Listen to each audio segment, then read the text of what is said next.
पहले सत्व महान पैदा हुआ। सत्व मात्र प्रकाश रूप मन को ही महान रूप बतलाना चाहिए। उसका प्रयोजन भी मन ही कहलाता है। क्षेत्र यज्ञ से अधिष्ठान से वह लिंग मात्र उत्पन्न हुआ है। लोक के तत्व के कारण धर्म उसके रूप है। सृष्टि की इच्छा से प्रेरित होने पर महान ही सृष्टि करता है। उसी को विद्वान मनुष्य मन, महान, मति, ब्रह्मा, भूबुद्धि, प्रसिद्धि, ईश्वर, प्रज्ञा, चिति, स्मृति, सविध और विपुर कहते हैं।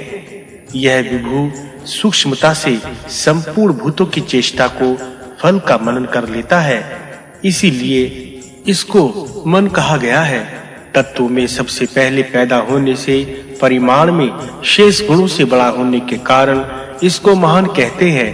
यह मौन धारण करता है, संसार और मनुष्य के भोग के विषय में विभाग को समझता है, इसलिए उसे मति कहा गया है।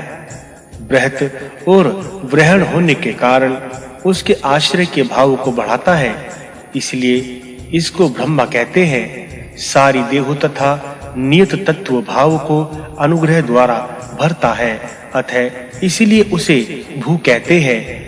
इसी से पुरुष हित और अहित सारे भाव का बोध करता है तथा कहता है इसकी बुद्धि संज्ञा है। भोग के ज्ञानात्मा होने से प्रसिद्धि तथा प्रत्युपभोग होता है एवं अपने गुणों वाले अनेक नामों से इसकी प्रसिद्धि है, इसलिए महत्व को खाती प्रसिद्ध कहते हैं। ये महात्मा सबको साक्षात जानते हैं। इनका नाम ईश्वर है, इसी से ग्रह भी पैदा हुए, इसी से इनका नाम प्रज्ञा है। ज्ञान तथा रूप और कर्तु कर्म फल सबको भोग के लिए चुनता है, इसे चीति कहते हैं। वर्तमान, अनीति और अनागत सभी कामों को याद रखता है, इससे इसको नाम स्मृति कहते हैं। पूरे ज्ञान को प्राप्त करता है, इसकी संज्ञा महात्म्य है। विनंदन अर्थात प्राप्त करने एवं ज्ञान के कारण तथा उसमें सब कुछ और यह सब में विराजमान रहता है, इसलिए इसे बड़ी बुद्धि वाले संविद कहते हैं।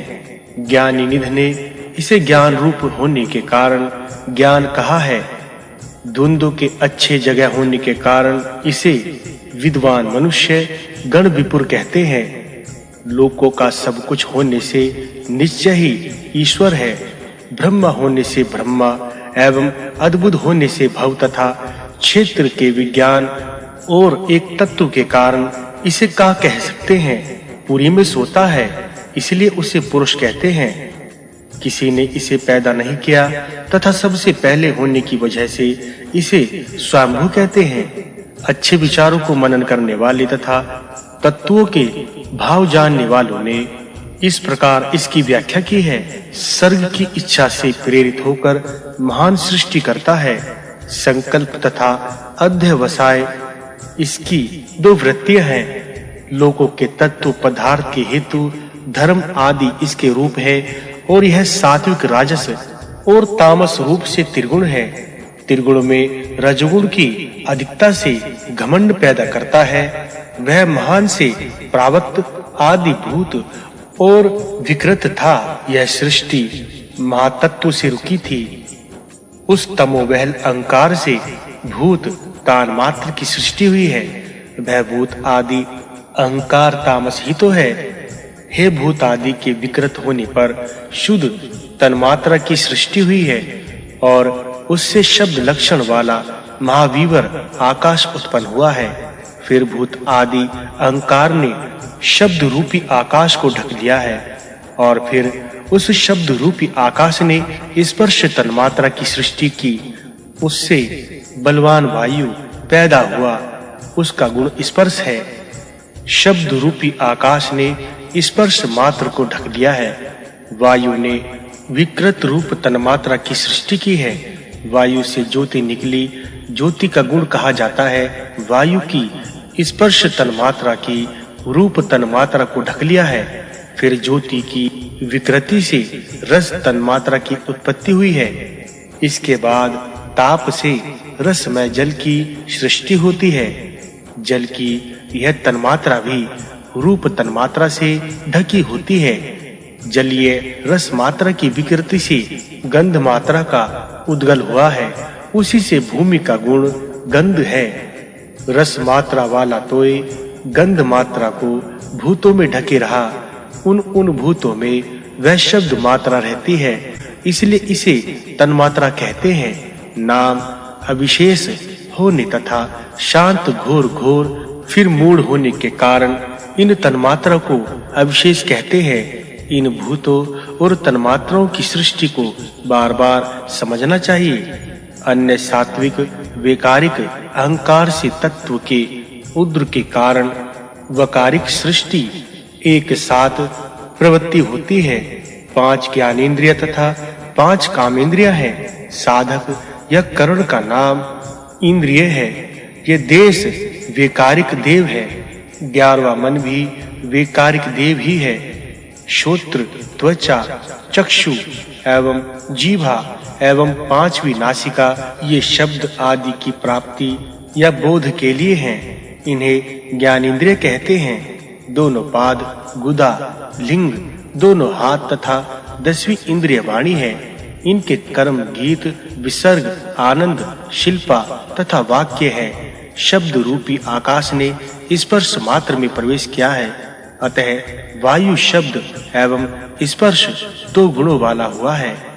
वैसे ही शब्द तथा स्पर्श ये दोनों गुण रूप में आविष्ट हुए हैं और उससे शब्द, स्पर्श तथा रूप उन तीनों गुणों वाली अग्नि हुई है। शब्द, स्पर्श एवं रूप फिर रसमा में प्रविष्ट और उनसे 4 गुणों वाला रसमय जल हुआ है। इन गुणों से गंध संयुक्त और उससे यह पृथ्वी पैदा हुई है। इसलिए स्थूल भूतों में पृथ्वी 5 गुणों वाली दिखती है और इसलिए ये स्थूल भूत शांत, घोर तथा मूढ़ और विशेष कहे गए हैं। एक दूसरे में प्रविष्ट होने के कारण ये एक दूसरे को धारण करते हैं। यह सब केवल लोकालोक से संपूर्णतया आच्छन भूमि के भीतर है। इंद्रिय ग्राह्य तथा नित्य होने के कारण ये विशेष कहलाते हैं। पूर्व के गुण और उत्तर में मिलाते हैं। इन सब के जितने और जो गुण हैं उसके वे सब बताए गए हैं।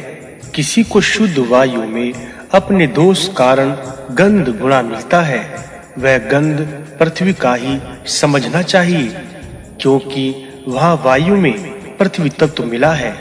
ये 7 महाबली पृथक अनेक होकर बिना पूर्णता मिले प्रजाओं की सृष्टि नहीं कर सके। तब महत्त्व लेकर विशेष पर्यंत ये तहत तत्व एक दूसरे के आधार बनकर पुरुष के अधिष्ठान तथा अपव्यक्त के अनुग्रह से अखंड की पेदाश्य करते हैं। एक ही समय विश्व से यह अखंड उस विपुल जल से पानी के बुलबुले की तरह पैदा हुआ है। उससे ब्रह्म का कार्य सिद्ध हुआ है। प्राकृत अंड के विकसित होने पर उसमें से तु स्वरूप क्षेत्र यज्ञ ब्रह्मा हुए। वही प्रथम शरीर है, उन्हीं को पुरुष कहते हैं। भूतों के आदि कर्ता ब्रह्मा ही पहले रहे हैं। सर्ग या प्रतिसर्ग में पहले ही वही हिरण्यगर्भ चतुर्मुख ब्रह्मा नामक क्षेत्र यज्ञ प्रकट होते हैं। सृष्टि काल में कारणों के साथ इनकी सृष्टि होती है, फिर प्रलय काल में कारणों को त्याग देते हैं और फिर असमाहार सदियों में शरीर को धारण कर लेते हैं। जो हिरण्य में मेरु है वही उस महात्मा का कलल है। समुद्र उसका गर्भ, जल तथा पर्वत उसकी जरादी हड्डियां हैं। उस अंग के भीतर ये सारे लोक तथा 7 समुद्रों के साथ 7 द्वीपों वाली पृथ्वी छिपी हुई है। हजारों बड़ी नदियां और पर्वतों के साथ ये सब लोक तथा संपूर्ण संसार उसी के भीतर है। चंद्रमा, सूर्य, नक्षत्र, ग्रह और वायु जो कुछ लोक या आलोक है, सब 10 गुने जल से बाहर घिरा हुआ है और इसी प्रकार 10 गुना जल बाहर के तेज से ढकी हुई जो 10 गुने वायु से तेज भार की ओर ढका हुआ है। वायु 10 गुने आकाश से और आकाश वायु से ढका हुआ है। स्वयं आकाश भूत आदि अहंकार से ढका हुआ है। फिर भूत आदि महत्त्व अपव्यक्त से ढका हुआ है। इन 7 प्राकृत आवरणों से अंड ढका हुआ है। ये 8 प्रगतियों का एक दूसरे को आच्छादित करके रहती है। सृष्टि काल में स्थित रहकर फिर प्रलय काल में एक दूसरे का ग्रास कर जाती है। इस प्रकार एक दूसरे से पैदा होती है तथा एक दूसरे को धारण करती है। आधार और अधेय भाव से प्रकृति अपनी प्रकृति में रहती है। अपव्यक्त को क्षेत्र तथा ब्रह्म को क्षेत्रयज्ञ कहते हैं। यही क्षेत्रयज्ञ से अधिष्ठित प्राकृत सर्ग है। यह पहले आबुद्धि पूर्वक जैसे तड़ित होती है। हिरण्यगर्भ की उत्पत्ति को जो ठीक-ठीक जानता है, उसकी आयु, कीर्ति, धन और प्रजा सभी बढ़ती है। अच्छी आत्मा निर्वृत्ति का इच्छा करने वाला मनुष्य भी पुराण सुनने से गति और उसे सुख, अति सुख मिलता है। इति श्री वायु महापुराण का 4था अध्याय संपूर्ण। वायु पुराण का 5वां अध्याय। लोमहर्षण बोले, हे ब्राह्मणों, जो सृष्टि समय की अवधि बतलाई है, वही परमेश्वर का दिन समझा जाता है। इतनी ही बड़ी ईश्वर की पूर्णता रात्रि भी होती है। जो सृष्टि है वही उसका दिन और प्रलय हो उसकी रात है। अतः उसका दिन ही दिन होता है, रात कभी नहीं होती। मनुष्यों के हित हेतु रात का भी उपचार कर दिया गया है। प्रजाएं, प्रजापति वर्ग, सनत कुमार तथा ऋषि और मुनि, ज्ञानेंद्रियां और उनके विषय 5 महाभूत तथा तन्मात्राएं और कामेंद्रियां, बुद्धि और मन से ये सब परमेश्वर के दिन में स्थित रहते हैं और दिन के अंत में उसी में लीन हो जाते हैं। फिर रात के खत्म होने पर संसार की उत्पत्ति होती है। विकार का संहार होने पर जब सतत्व अपने स्थित रहता है, उस समय प्रधान और पुरुष दोनों को एक भाव से स्थित रहते हैं। ये दोनों तमोगुण और तत्वगुण बराबर से स्थित रखते हैं। फिर बढ़ या घटकर एक दूसरे की विषमता से उत्पत्ति होती है। गुणों का बराबर स्थिति में प्रलय तथा वैषम्य में उत्पत्ति होती है। जैसे तिलों में तेल अथवा दूध में घी रहता है, उसी प्रकार सत्व और तम में अपव्यक्त के आश्रय से रजोगुण रहता है। फिर पूरी परमेश्वरी परारात्रि की उपासना करके प्रकृति परमेश्वर ही जब दिन का शुरू होता है, तब अपने युग से अंड में प्रवेश करके प्रधान प्रगति और पुरुष को बेचैन कर देती है। प्रगति के बेचैन होने पर रजोगुण पैदा होता है। बीजों में जल की तरह रजोगुण पैदा हुआ है। गुण की विषमता पाकर चेतना के अधिष्ठान से सृष्टि होती है। गुण में शोभ आने पर आश्रित परम गुरुहा, सर्वात्मा, शरीरी तीनों देव प्रकट हुए हैं। रजोगुणी ब्रह्मा, तमोगुणी अग्नि तथा सत्वगुणी विष्णु पैदा हुए हैं। रजोगुण के प्रकाशक ब्रह्मा सृष्टि करने वाले तथा तमोगुण के निर्माण काल रूप से तथा सत्व के निर्माण से श्री उदासीन भाव से स्थित हैं। यही तीनों लोक, यही तीनों गुण है, यही तीनों वेद और यही तीनों अग्नियां हैं। यह एक दूसरे की सहायता करने वाले हैं। आपस में ये एक क्षण के लिए भी अलग नहीं रहते। ईश्वर पर देव है, विष्णु महान से परे है। रजोगुण से मिलकर ब्रह्मा सृष्टि करते हैं। पर नाम है पुरुष का और परा प्रकृति को कहते हैं। महेश्वर के अधिष्ठान से वह चारों ओर से प्रेरित होकर कार्य में प्रवृत्त होती है। वे चिरकाल तक प्रिय होने के कारण अपने विषय में रहकर फिर महान की प्रवृत्ति होती है। तब उस सत असत रूप से ब्रह्मा और बुद्धि दोनों पैदा हुए।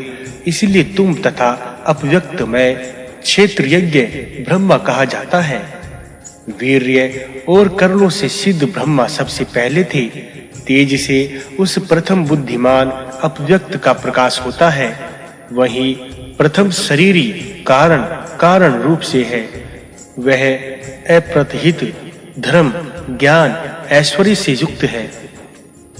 हे अप्रहित धम्म तथा वैराग्य से भरा हुआ है।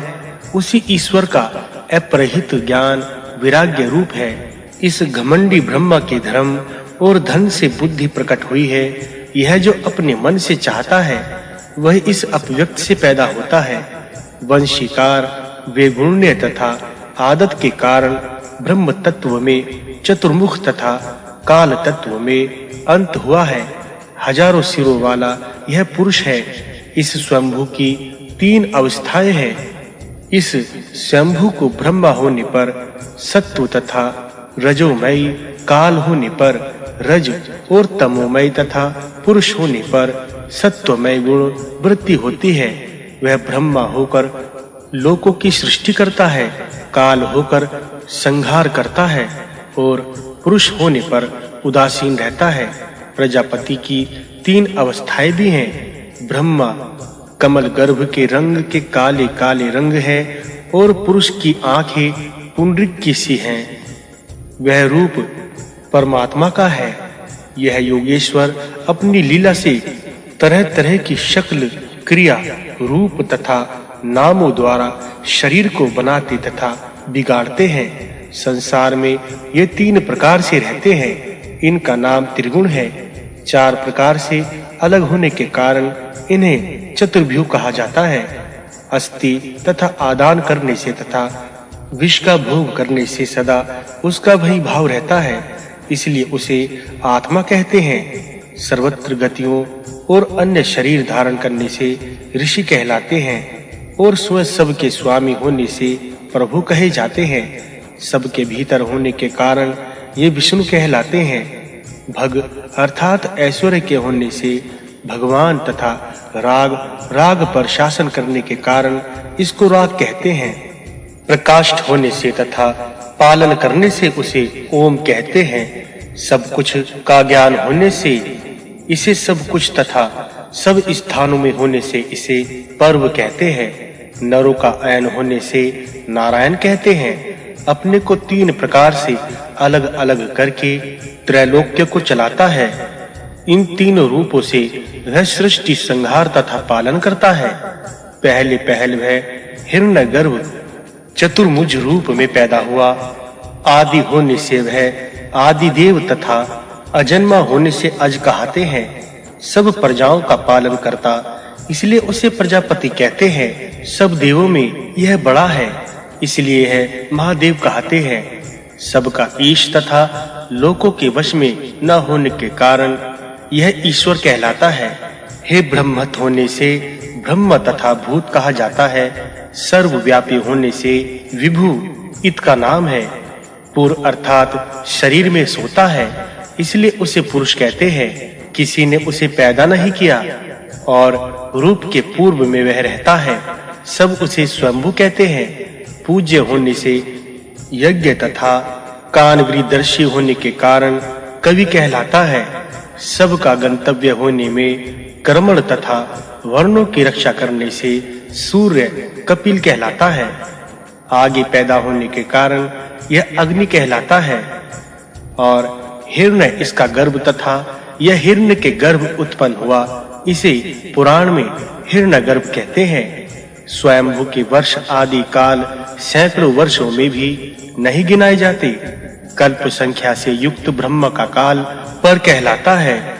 उतना ही उसका काल अभी बाकी है। उसके अंत में प्रलय होता है। करोड़ों हजारों कल्प जो बीत गए, उतने पर भी काल अभी बाकी है। इस समय जो 12 कल्प है, उसमें कहूंगा ब्राह्मणों, उनमें से पहला यह सांप्रत कल्प है। इससे स्वयंभू आदि 14 मनु है। उनमें व्यक्तित्व वर्तमान तथा भविष्य जो वे ही नरेश्वर का पूरे 4000 युग तक तप तथा पर जो उत्पत्ति से पालन करते हैं, उनकी कथा में पूर्ण रूप से सुनाऊंगा। ज्ञानी पुरुष को एक ही मनवंतर से सभी मनवंतरों का और भविष्य से भविष्य का तथा कल्प से कल्पों का और वंश और देवों के साथ अतीत कल्प जैसे हैं वैसे ही भविष्य में भी होंगे, ऐसा विचार कर लेना चाहिए। वायु महापुराण का 5वां अध्याय संपूर्ण। छठा अध्याय सृष्टि प्रकरण। सूत जी बोले, पृथ्वी तल पर अग्नि नष्ट हो जाने से जल पैदा हुआ। स्थावर जंगम सहित पृथ्वी जब उस जल में विलीन हो गई तब चारों ओर केवल समुद्र ही समुद्र दिखाई देने लगा। उस प्रलय पयोधि में कोई दूसरा पदार्थ नहीं दिखता था। उस समय 1000 नेत्र, 1000 पाद और 1000 शीश, रुक्म वर्ण, अतितेंद्रिय पुरुष भगवान ब्रह्मा, जिसको नारायण कहते हैं, वे उस सलील राशि में सो गए। कुछ समय बाद सतोगुण के जागृत होने पर वे जाग गए। उस समय उनको चारों ओर, चारों दिशाओं में कुछ नहीं दिखाई पड़ता था। उस नारायण के प्रति यह श्लोक कहा जाता है कि अप नार तनु के ये जल की संज्ञाएं हैं। वे जल में सोते हैं, इसलिए वे नारायण कहे जाते हैं। वे ही 1000 युगों के बराबर रात का समय बीत जाने पर रात्रि के अंत में मृष्टि के लिए ब्रह्म का रूप धारण करते हैं। ब्रह्मा उस समय वायु का आधार कर वर्षा काल रात के समय इधर-उधर उड़ने वाले जुगनू की तरह इधर-उधर समुद्र तल पर घूमने लगे। उस समय समुद्र में डूबी हुई पृथ्वी का पता पाकर उसके उद्धार के लिए सचेष्ट हो गए। उन्होंने पूरे कल्पों में जैसा शरीर धारण कर लिया वैसा ही दूसरा शरीर धारण कर लिया। फिर वे महात्मा मन में दिव्य रूप का ध्यान करने लगे। वे चारों ओर से पृथ्वी को जल से घिरी हुई देखकर सोचने लगे कि किस महान शरीर को धारण कर इस पृथ्वी का उद्धार करूं। इतने में जल की क्रीड़ा के लिए वराह रूप की उनको याद आ गई। तब हरि ने प्राणियों से अजय, वाड़म्य और धर्म मूर्ति वराह रूप को धारण किया, जिनका शरीर 10 योजन लंबा और 100 योजन ऊंचा था। वे रंग में नीले मेघ के समान और बहुत शोर करने में भी बादलों के ही समान थे। महापर्वत के समान विशाल शरीर, श्वेत तीक्ष्ण और कठोर दांतों वाले उस वराह की आंखें बिजली और अग्नि के समान चमकीली थी। सूर्य के समान तेजस्वी उनका स्कंद मोटा था और गोल तथा लंबा था। सिंह के समान गमन करने वाले उस देव का कटी भाग मजबूत तथा ऊंचा था। इस प्रकार सुडोल शुभ लक्षण और विपुल शक्ति वाले उस वराह रूप को धारण कर भगवान पृथ्वी का उद्धार करने के लिए रसातल में घुस गए। उस वराह भगवान की वेद चरण, यूप, दृष्टा, यज्ञ, वृक्ष स्थल, चीती, मुख, अग्नि, जीभा, कुश, रोम, समूह और ब्रह्मा ही सिर थे। उस पुरुष ने दिन रात को नेत्र के रूप में धारण किया था। वेदांग, उनके कानों के कुंडल, त्रात्य नासिका के छिद्र और स्त्रुवा उनका नथुना था। उनका दीर्घ घोष ही सामगान था। सत्य, धर्ममय, वे श्रीमान, धर्म और विक्रम की साक्षात मूर्ति थे। प्रायश्चित, उनका रथ पशु, उनका भयंकर जानुदेश था। वे महान आकार वाले थे। उनकी अतड़ियां होए लिंग स्थान और दवायों के बीच ज्ञान उक्त हृदय, मंत्र, स्विक, त्रास्य, खून, सोम, खून तथा वेद स्कंद थे। हवि उनके शरीर को सुगंधित, हव्य उनका वेग और प्रागवश शरीर था। परम बुद्धिमान, वे तरह-तरह की विद्याओं वाले दीक्षित थे। महायज्ञ, मद विभु, योगी का दक्षिण हृदय था। उपकर्म, रुचिर, दृष्टि और प्रज्ञावर वैभव था।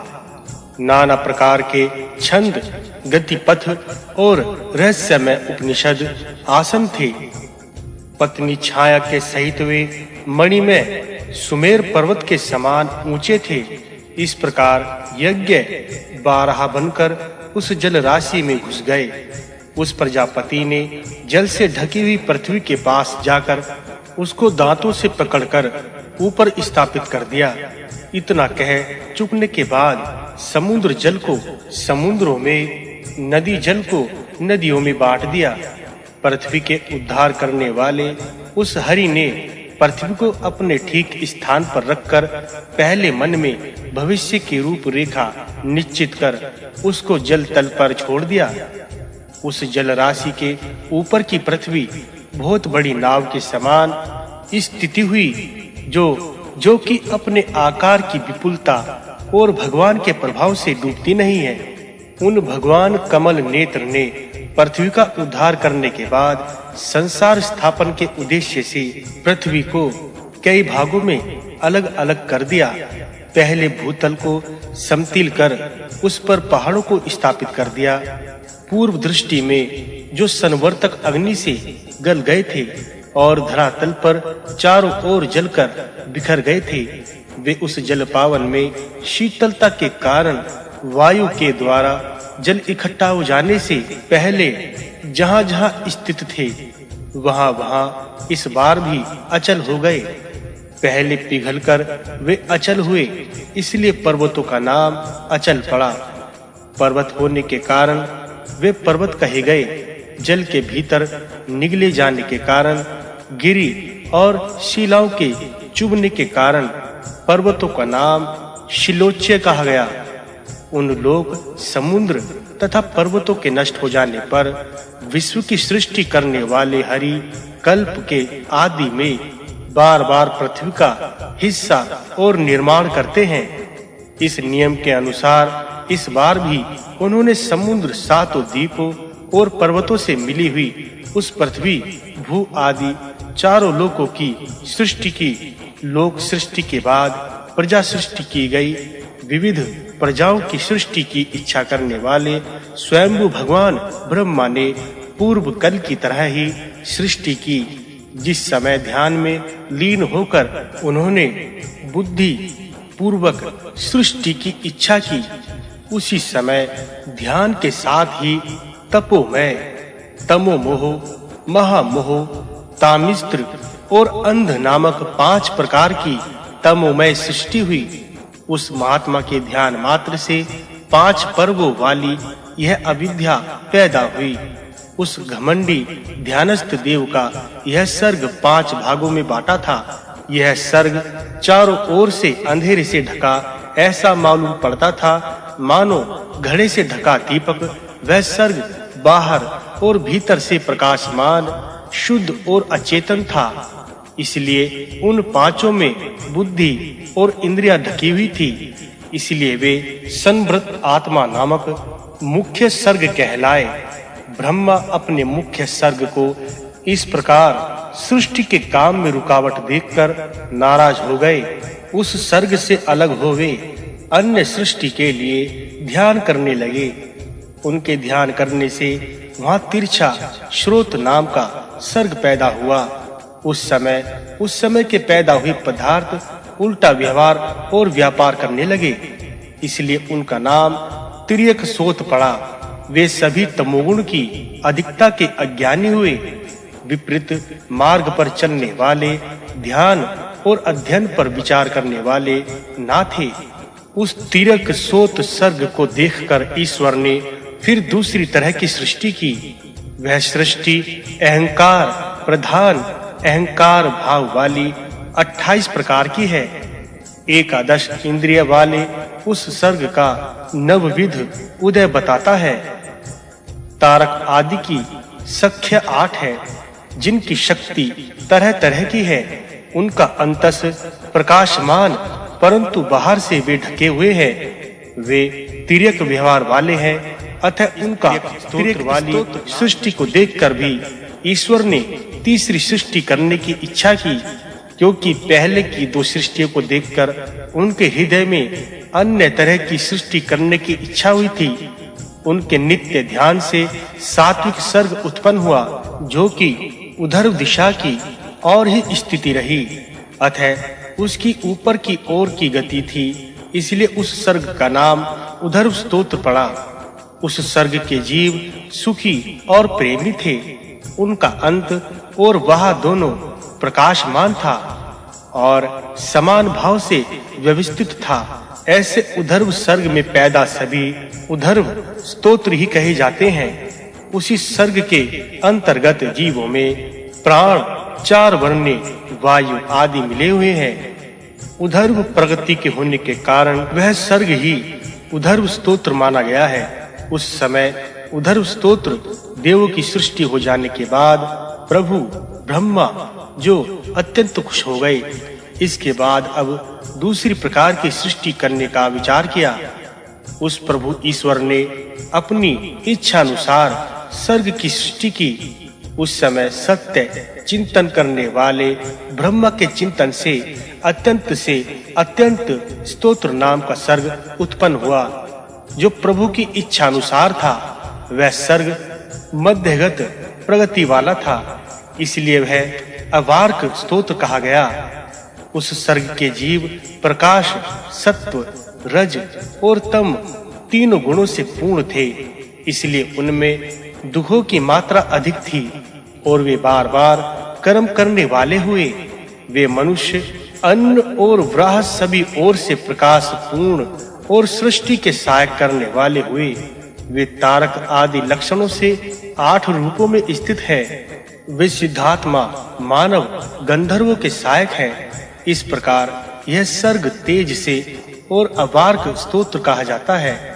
5वां सर्ग अनुग्रह के नाम से प्रसिद्ध है, जिसकी व्यवस्था शक्ति, तुष्टि एवं सिद्धि के उल्टे क्रम से की गई है। उस सृष्टि के प्राणी विवर्त एवं उसके वर्तमान अर्थ को तात्विक रूप से जानते हैं। इस प्रकार पंचभूत आदि जीवों का वह सर्ग छठा सर्ग कहा जाता है।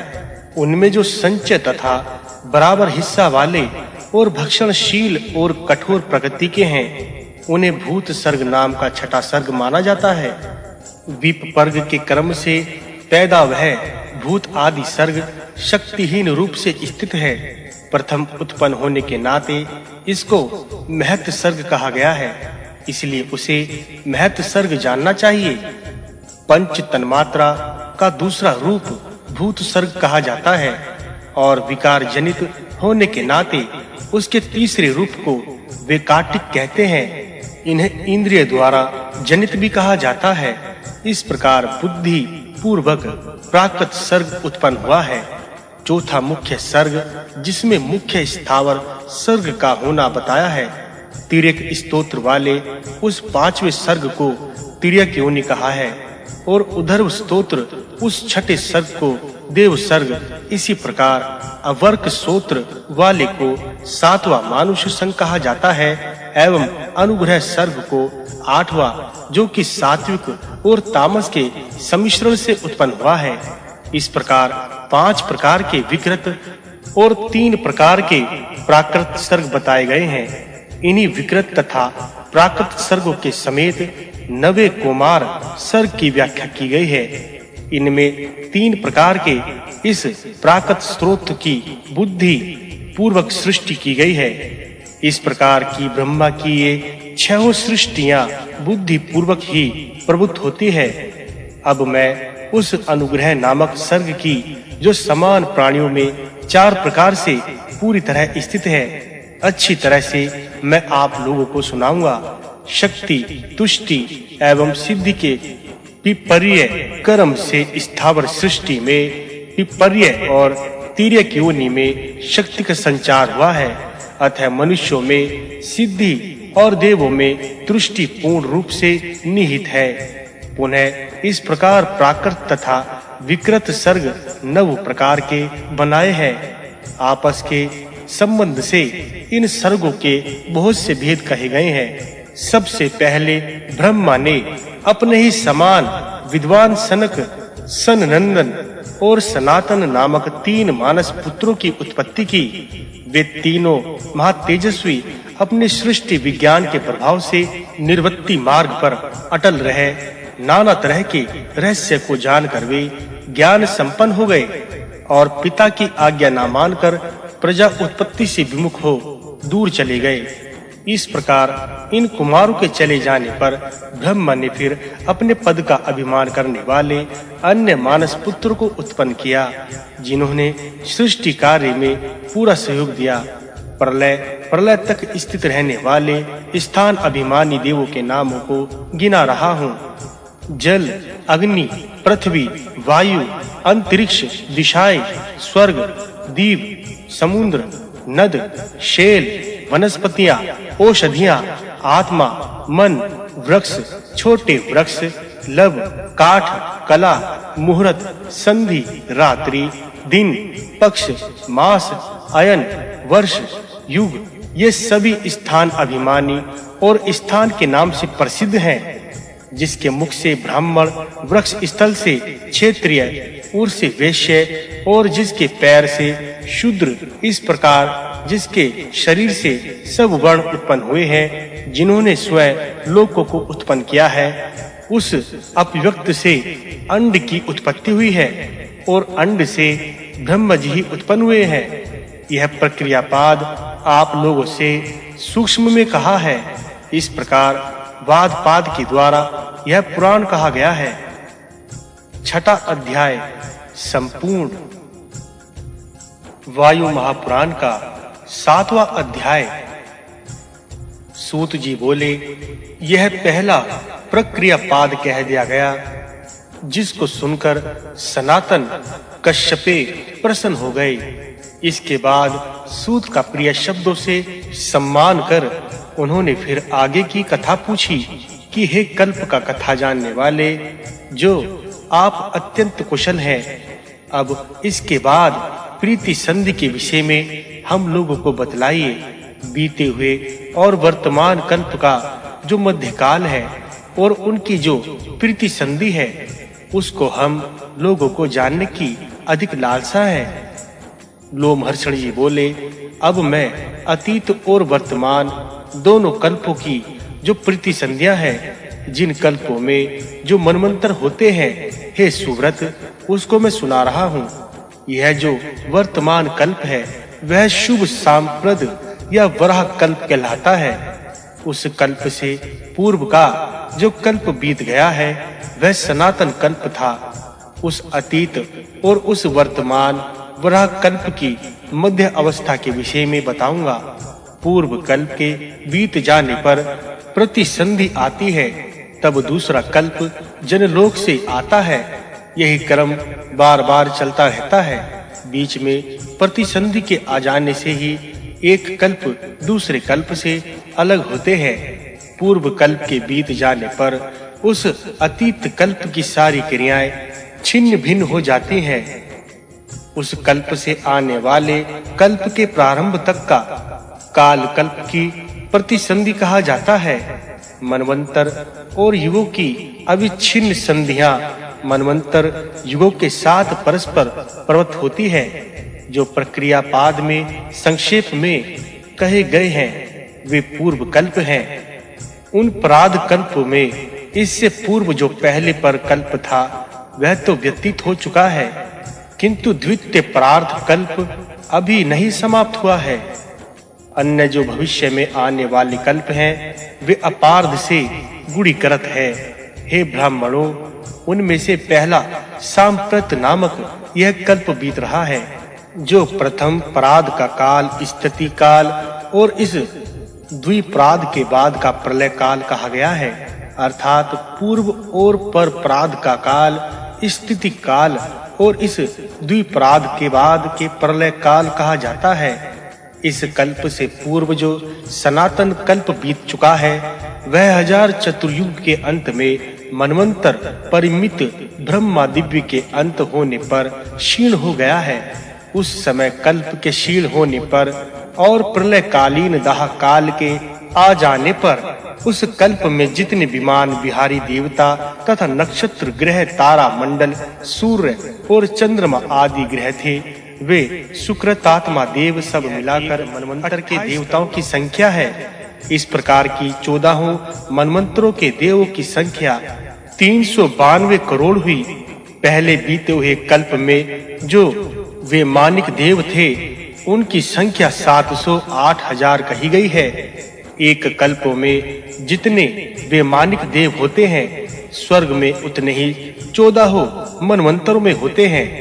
उस मनवंतर या कल्प काल में जितने देवता, पितर, मुनि तथा मानव, उनके अनुचर, वर्ण, आश्रम, धर्मावलंबियों के पूज्य जितने देवता और मनवंतरों में जो देवलोक के रहने वाले देवता थे, वे अपने संयोजकों के साथ उस समय संहार काल में प्रलयकालीन लक्षणों के उपस्थिति हो जाने पर समान भाव से अपने अवश्यंभावी स्थान नाश को जाने गए। अंत में वे त्रिलोकी के रहने वाले देवता, जो कि अपने स्थान महत्व पर अभिमान करने वाले थे, उस समय अपनी स्थिति काल को समाप्त होता जान गए, अतः अपने स्थान को छोड़कर उत्सुकता और विषाद युक्त हो महरलोक जाने के लिए व्याकुल होकर सोचने लगे। उस समय वे सभी देवता अपनी परम आत्म विशुद्धि के कारण महरलोक के उपयुक्त शरीर को पा गए। इस प्रकार उस समय सबको मानसी सिद्धि प्राप्त हो गई। वे 14 प्रकार के देवगण उस महरलोक में उन ब्राह्मणों, क्षत्रियों और वैश्यों के भक्तों और अपर जनों के साथ, जिन्होंने महानता को पा लिया है, प्राप्त कर लिया है, कुछ समय रहकर जनलोक जाने के लिए उद्विग्न होकर सोचने लगे। इसके बाद वे अति विशुद्ध अंतःकरण वाले, जिन्होंने मानसी सिद्धि प्राप्त कर ली है, उन कल्पवासियों के साथ, जिन्होंने की महान को प्राप्त कर लिया है और जनलोक को चले जाते हैं। वहां पर 10 गुने समय तक आनंद भोग कर पुनः वहां से तपोलोक को चले जाते हैं। वहां पर भी 10 कल्प तक रहकर फिर सत्यलोक को चले जाते हैं। इस क्रम से कल्प निवासी ऊर्ध्व लोक जाते हैं। इस प्रकार एक के बाद एक लोक को प्राप्त करने में देवों के हजारों युग बीत जाते हैं। वे देव ब्रह्मलोक में जाकर ऐसी गति को प्राप्त हो जाते हैं जहां से पुनः लौटते नहीं। वहां वे अधिपत्य तो नहीं प्राप्त करते, परंतु रूप और विषय से ब्रह्म के ही अनुरूप होते हैं और उन्हीं के समान ऐश्वर्य का उपभोग करते हैं। खुश होकर वे ब्रह्म आनंद को पाकर ब्रह्म के साथ मोक्ष प्राप्त करते हैं, जो स्वयं प्रकृति के सिद्ध असंभावी सृष्टि प्रयोजनवश नाना तरह से संबंध हो जाते हैं।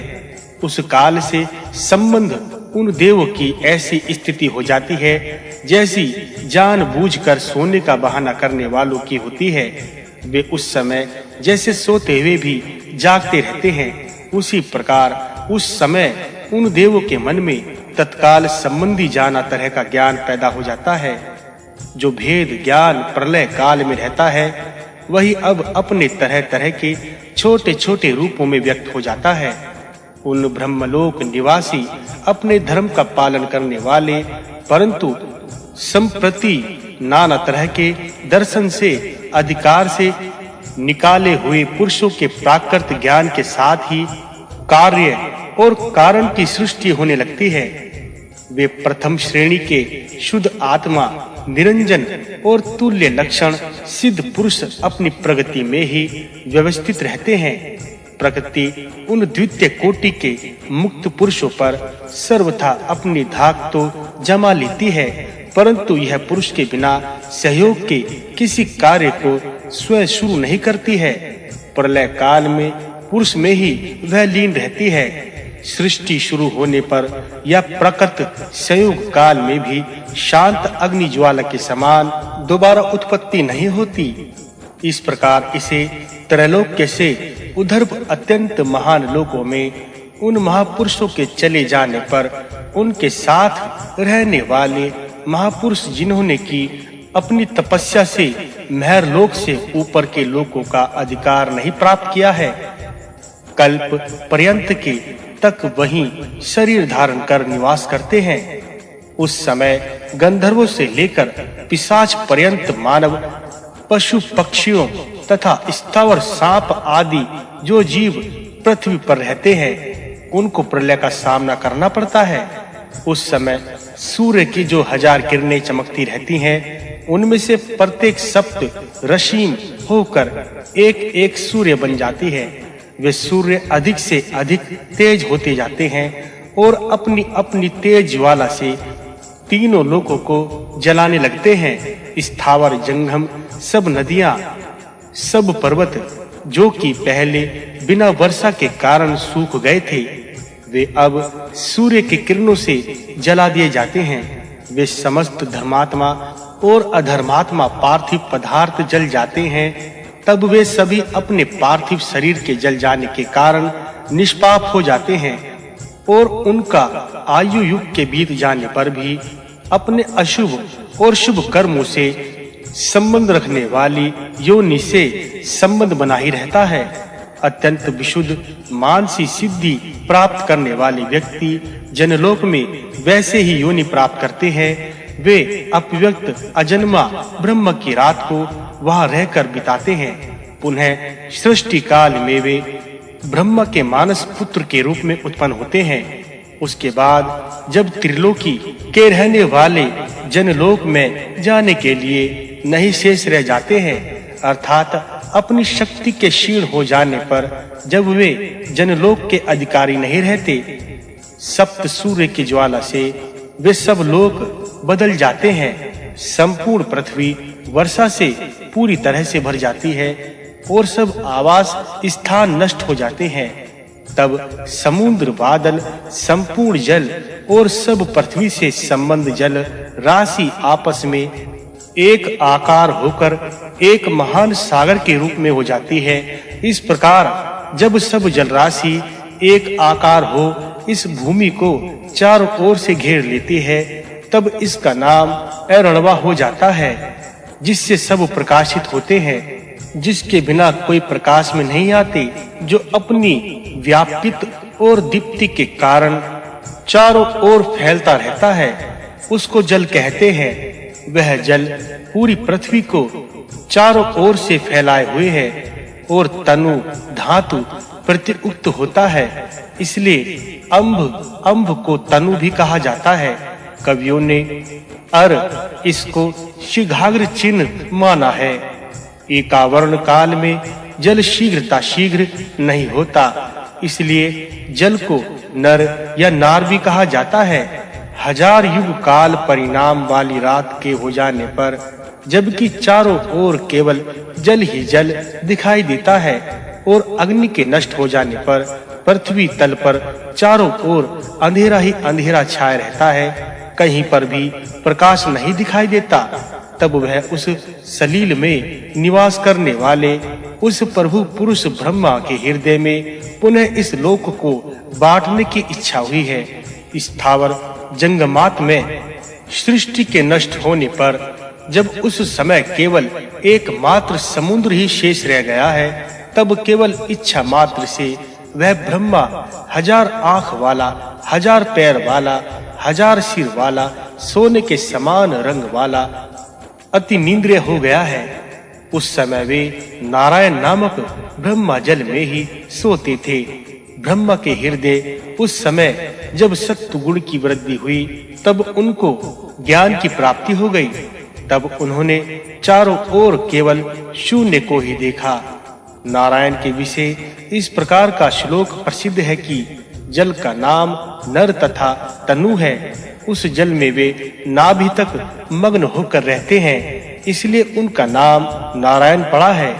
इन सहस्त्र प्राण, मनु, मुख, मस्तक, हाथ, पैर, आंख और कान वाले प्रजापति पुरुष के विषय में वेदों में विस्तार पूर्वक वर्णित है।